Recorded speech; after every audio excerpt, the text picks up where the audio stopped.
Hello everyone, welcome to our channel. তোমরা যারা 2026-এ NM GNM exam দিয়েছিলে, তোমাদের তো রেজাল্ট আউট হয়ে গেছে। তোমরা এখন কি করবে না, কাউন্সেলিং প্রসেসের জন্য তো অবশ্যই তোমাদেরকে কিছু ডকুমেন্ট রেডি করতে হবে। তো সবার প্রথমে তোমরা মেডিকেল ফিটনেস সার্টিফিকেট কিভাবে বানাবে সেটা নিয়েই আজকে বলবো। তো মেডিকেল ফিটনেস সার্টিফিকেটটা ঠিক কিরকম হয় চলো আমি তোমাদের দেখিয়ে দিই। তো তোমরা দেখতে পাচ্ছ এটা হচ্ছে প্রফর্মা 2, ঠিক আছে, medical fitness certificate for NM GNM. তো জেনপাস ইউজির হলে জেনপাস ইউজি দেখো লেখা থাকবে যে medical certificate for JENPAS UG, ঠিক আছে।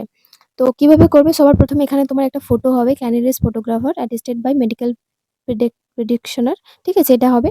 এই পার্সোনাল ইনফরমেশন এইটুকু যে জায়গাগুলো আছে, যেটা ব্লক লেটারে তোমার নাম, তোমার বাবার নাম, date of birth, present address, permanent address, এটা অবধি তোমাকে নিজেকে ফিল আপ করতে হবে ইন ব্লক লেটারে।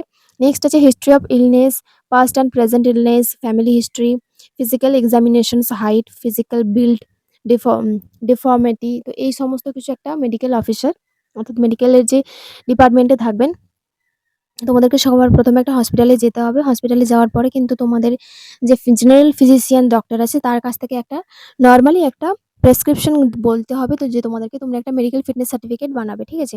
সেটা বানানোর জন্য কিন্তু তারা অনেকগুলো টেস্ট করতে দেবে, সেই টেস্টগুলো হসপিটালেই করতে হবে।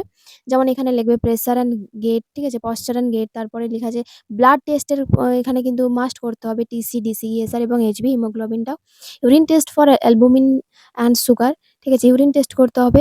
ব্লাড প্রেশার, মেন্টাল অল্টারনেস, ঠিক আছে। তারপরে হার্ট বিট কীরকম আছে, lung X-ray, chest X-ray, abdomen, menstrual history for female candidate, সমস্ত কিছু কিন্তু তোমাদেরকে এখানে বলতে হবে হচ্ছে ডাক্তারকে, এবং তারা কিন্তু এগুলো লিখে দেবে। এরপরে যে সার্টিফিকেশনস হচ্ছে কি এখানে লিখবে এইটাও ফর্মটা ফিল আপ করবে ডক্টর, যে মিস্টার অ্যান্ড মিসেস তোমরা যেই হবে, ছেলে বা মেয়ে যেটাই হবে, তো এখানে লিখে দেবে তোমাদের নাম। এটাও কিন্তু একটা ডক্টরই ফিল আপ করবে, ঠিক আছে। তো তারা কিন্তু এখানে ফিট বা আনফিট যেটাই তুমি থাকবে, তোমার রিপোর্টসগুলো সমস্ত কিছু করানোর পরে সব রিপোর্টস দেখে তারা কিন্তু সে কিন্তু এটা লিখে দেবে। লিখে দেওয়ার পর এখানে একটা সিগনেচার করতে বলবে, আর প্লেস এবং ডেট দিয়ে তার যে মেডিকেল যে প্র্যাকটিশনার, যে ডাক্তারের কাছ থেকে তোমরা এটা সাইন করাবে, সেখানে কিন্তু তার ডিগ্রি, তার রেজিস্ট্রেশন নাম্বার, সমস্ত কিছু অফিসিয়াল সিল সমস্ত কিছু এখানে সে দিয়ে দেবে, ঠিক আছে। তো তো এটা কেমন লাগলো ভিডিওটা অবশ্যই জানিও। তোমাদের মেডিকেল ফিটনেস সার্টিফিকেটটা অবশ্যই বানিয়ে নাও, কারণ এটা কিন্তু ভীষণ গুরুত্বপূর্ণ একটি সার্টিফিকেট। এটা কিন্তু যখন তোমরা ডকুমেন্ট ভেরিফিকেশন করবে, তোমরা মেডিকেলি কতটা ফিট আছো সেটা সবার আগে দেখবে। তো সবটাই তোমাদেরকে বলে দিলাম ভিডিওটিতে।